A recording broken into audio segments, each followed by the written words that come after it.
One night, as I sat, half stupefied, in a den of more than infamy, my attention was suddenly drawn to some black object reposing upon the head of one of the immense hogsheads of gin, or of rum, which constituted the chief furniture of the apartment. I had been looking steadily at the top of this hogshead for some minutes, and what now caused me surprise was the fact that I had not sooner perceived the object thereupon.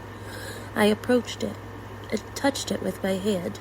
It was a black cat, a very large one, fully as large as Pluto, and closely resembling him in every aspect but one. Pluto had not a white hair upon any portion of his body, but this cat had a large, although indefinite splotch of white, covering nearly the whole region of the breast.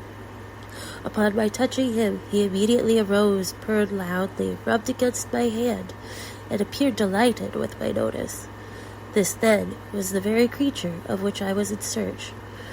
I at once offered the purchase of it of the landlord, but this person made no claim to it, knew nothing of it, had never seen it before. I continued my caresses, and when I prepared to go home, the animal evinced a disposition to accompany me. I permitted it to do so, occasionally stooping and patting it as I proceeded. When it reached the house, it domesticated itself at once, and became immediately a great favorite with my wife. For my own part, I soon found a dislike to it arising within me. This was just the reverse of what I had anticipated. But I know not how or why it was. Its evident fondness for myself rather disgusted and annoyed. By slow degrees, these feelings of disgust and annoyance rose into the bitterness of hatred. I avoided the creature, a certain sense of shame and the resemblance of my former deed of cruelty preventing me from physically abusing it.